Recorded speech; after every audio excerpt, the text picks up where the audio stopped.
January class. As we had already seen about the hospital, about their various departments present in the hospital and the roles of various departments in them, okay, in the hospitals. So today we'll see about the classification of hospital. Clear? So in this session we'll learn about the classification of hospitals. Fine. They have been classified on different criteria which include size or bed capacity, ownership और control, objectives of the hospital. ठीक है, वो in different चीज़ों पे basis होंगे, ठीक है, based होंगे इस इन क्राइटेरिया पे कि उस हॉस्पिटल का साइज़ क्या है, वहाँ पे बेड की कैपेसिटी कितनी है और उस किस ऑब्जेक्टिव से वो हॉस्पिटल बनाया गया है या उसका ओनरशिप या उसको कंट्रोल कौन कर रहा है. क्लियर? सबसे पहला है बेड या capacity, then is ownership, then objective, system and the management. We will see one by one about the size and bed capacity.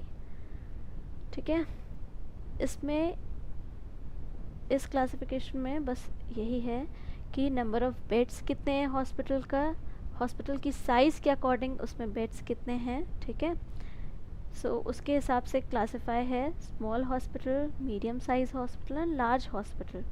So small hospital में बेड की कैपेसिटी 100 या 100 से कम होगी, मीडियम साइज़ में बेड की capacity 101 से 300 beds तक होगी, लार्ज साइज़ में 301 से 1000 बेड्स तक. ठीक है, बड़ा हॉस्पिटल तो ज़्यादा जगह है तो ज़्यादा बेड्स लग सकते हैं. ठीक, क्लियर है. Then bed strength of different types of hospital. Bed की स्ट्रेंथ किस पे बेस करेगी, टीचिंग के लिए है या डिस्ट्रिक्ट हॉस्पिटल का है, तालुका का है या कम्युनिटी हेल्थ केयर का, तो उसके भी various numbers are given there. Then is our ownership और कंट्रोल.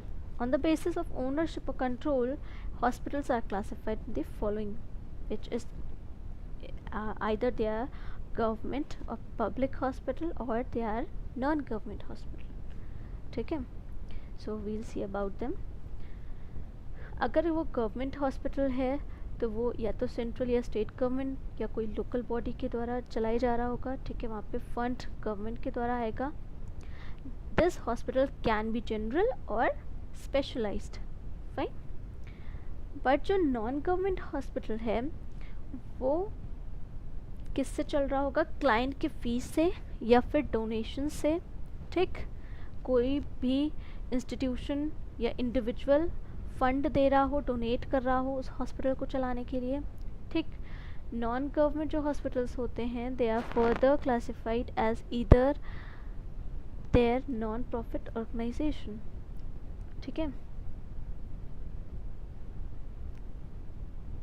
जो भी ये नॉन गवर्नमेंट हॉस्पिटल हैं वो पार्टनरशिप पे या इंडिविजुअली भी खोले जाते हैं. ठीक है, जो भी अगर पार्टनरशिप पे खोले हैं तो जो भी उसका प्रॉफिट आएगा वो उन पार्टनर्स में शेयर होगा. सो उसके बेसिस पे वॉलेंट्री हॉस्पिटल होंगे, प्राइवेट नर्सिंग हॉस्पिटल्स होंगे and corporate hospitals. Third one is objective. Okay, so we were about the voluntary hospital. Voluntary मतलब अपने विल से उस हॉस्पिटल को खोला है. ठीक है, कोई भी पब्लिक या प्राइवेट फंड के द्वारा नॉन कमर्शियल बेसिस पे वो चलाया जा रहा है. और वो किस एक्ट के तहत होना चाहिए, they are listed, they are established and incorporated under the societies registration act 1860. Okay, और public trust act 1882 or any other central or state government. Private nursing homes, they are generally owned by individual doctor or group of doctors. They are run on commercial basis. ठीक है, जो private nursing homes या hospitals खुले होते हैं वो commercial basis पे चलते हैं. Corporate hospitals, they are public limited companies formed under the companies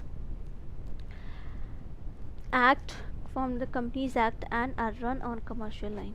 ये भी कमर्शियली प्रोसेस के लिए चलाए जाते हैं कमर्शियल बेसिस पे. ठीक है, वो जनरल भी हो सकता है और स्पेशलाइज भी. तो कोई कंपनी जैसे प्राइवेट कंपनी अपने एम्प्लॉयज़ के लिए अपना हॉस्पिटल, कॉर्पोरेट हॉस्पिटल खोलेगी. ठीक है, that is corporate hospital. The third one is objective of the hospital. किस बेसिस पे हॉस्पिटल्स क्लासीफाई होता है कि उसका ऑब्जेक्टिव क्या है. वो टीचिंग के लिए खुला है, जनरल हॉस्पिटल है, कुछ स्पेशलाइजेशन के लिए है, या आइसोलेशन के लिए है, या रूरल एरिया के लिए. ठीक है, तो उस बेसिस पे ये हॉस्पिटल्स होंगे. टीचिंग के लिए तो उनका प्राइमरी ऑब्जेक्टिव जो पहला उनका मोटो होगा वो होगा डॉक्टर्स को या रिसर्च करना या फिर ट्रेन करना. ठीक है, किसी रिसर्च प्रोसेस के लिए या फिर डॉक्टर्स को ट्रेन करने के लिए. Best example is medical college. Then general hospital, कोई भी कॉमन जो डिजीज़ होती है उनके ट्रीटमेंट के लिए, तो उनका मेन मोटो होता है मेडिकल केयर देना, और टीचिंग जो उनका वो सेकेंडरी मोटो है. ठीक. Specialized, they concentrate on giving medical care and nursing care in a specific area, like ophthalmic hospital, heart hospital, etc. Next is our isolation hospital. In this hospital, in which client requiring isolation or client suffering from communicable disease are taken care of. Clear?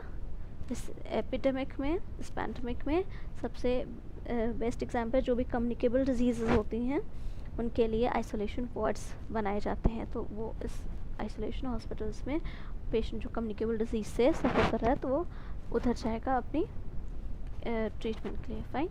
Rural hospital, they are located in rural areas, permanently staffed by at least one or more physicians, which offer inpatient accommodation and provide medical and nursing care for more than one category of medical discipline. Clear है? Fourth is system. According to the system of medicine, hospitals are being classified into the following. First is long-term care hospital or chronic care hospital. Next is short-term care or acute hospital. First is a long-term care hospital. In this, client stays the hospital for a long time. ठीक है, लंबे समय के लिए. कोई ऐसी disease जो control की जा सकती हो लेकिन वो क्योर नहीं हो सकती, तो वो लंबे समय के लिए वहाँ पे टिकेगा. ठीक है, जैसे एग्जाम्पल लेप्रोसी. ठीक है, या फिर कैंसर. तो ऐसा लॉन्ग टर्म, उसके लिए लॉन्ग टर्म केयर हॉस्पिटल्स बने होते हैं. जैसे कैंसर एंड ऑल के लिए स्पेसिफिक हॉस्पिटल्स होते हैं. ठीक है, शॉर्ट टर्म केयर के लिए जैसे निमोनिया हुआ है किसी को या फिर ऐसी डिजीज़ जो शॉर्ट पीरियड में ठीक हो जाए तो उनके लिए एक्यूट केयर हॉस्पिटल्स बने होते हैं.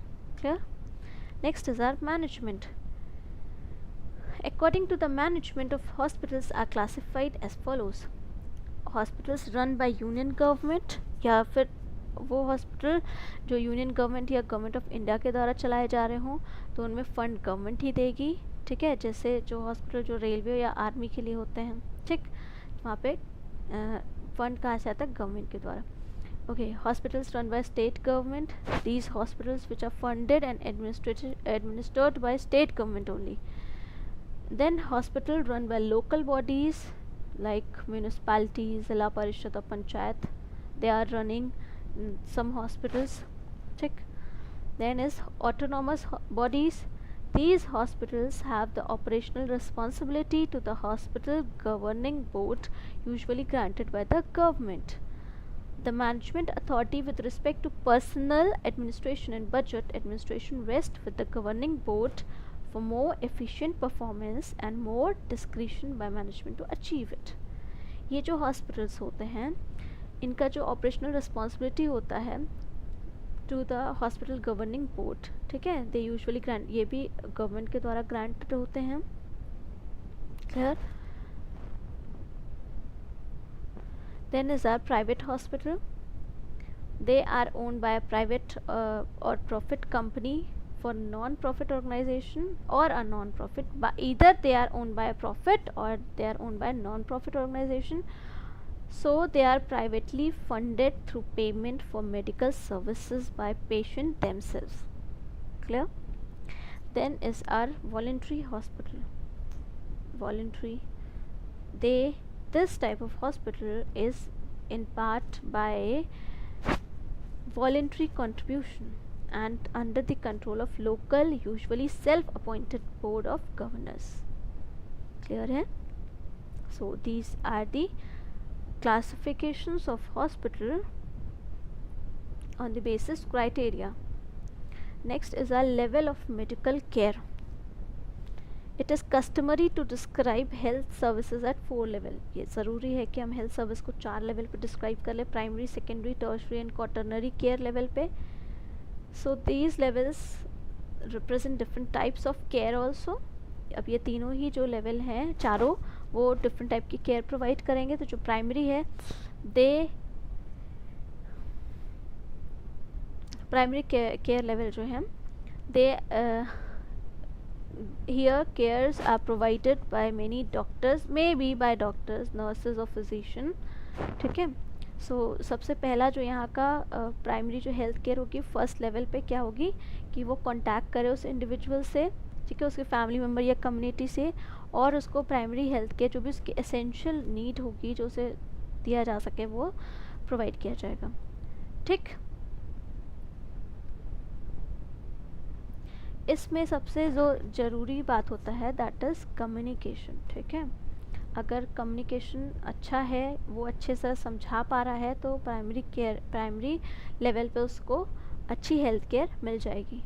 Then is secondary. This is next higher level of care, that is secondary health care level. इस लेवल पे जो कॉम्प्लेक्स प्रॉब्लम्स होती हैं, ठीक है, उससे डील किया जाता है. यहाँ पे if secondary care simply means you will be taken care by someone who has more specific expertise. ठीक है. आपको कुछ ऐसी डिजीज़ हुई है जिसके लिए कोई एक्सपर्ट डॉक्टर की ज़रूरत हो, तो आप डायरेक्ट उससे कंसल्ट करोगे. ठीक है. जैसे कुछ हार्ट से रिलेटेड प्रॉब्लम है तो आप कार्डियोलॉजिस्ट के पास ही जाओगे. ठीक. कुछ हार्मोनल्स प्रॉब्लम है तो, या फिर कुछ थायराइड डिजीज़ है तो एंडोक्राइनोलॉजिस्ट के पास ही जाओगे. तो that comes under the secondary care level. ठीक. प्राइमरी लेवल पे नहीं, यहाँ पे बात होकर चीज़ें बता दी गई, ऐसे ऐसे कर लो, ये एक्सरसाइज कर लो या ये कर लो, ठीक हो जाओगे. That will not be done here. Then our comes our tertiary care level. Here this is more specialized level than secondary and primary. ठीक है. तो यहाँ पे जो सर्जरी एंड ऑल से रिलेटेड होते हैं चीज़ें, वो जहाँ पे स्पेशलाइज्ड इक्विपमेंट और एक्सपर्ट डॉक्टर्स की ज़रूरत होती है. ठीक है. जैसे कोरोनरी आर्टरी का बाईपास सर्जरी करानी है, तो that will come under the tertiary care level. Next and last is our quaternary care. यहाँ पे ये टर्शरी का एक्सटेंशन है. ठीक है. यहाँ पे स्पेशलाइज्ड को ही और अच्छे तरीके से, जैसे एक देखो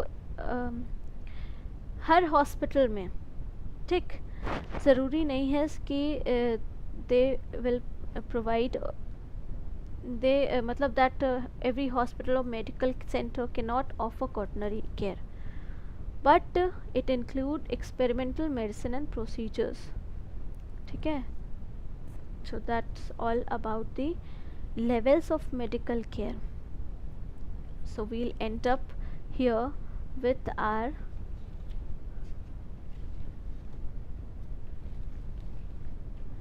our session 3, that is classify hospital, and we'll see the role of GDA, that is general duty assistant, and their qualities in our next lecture. Till then, stay blessed and stay safe. And Jai Narayan to everyone. Thank you.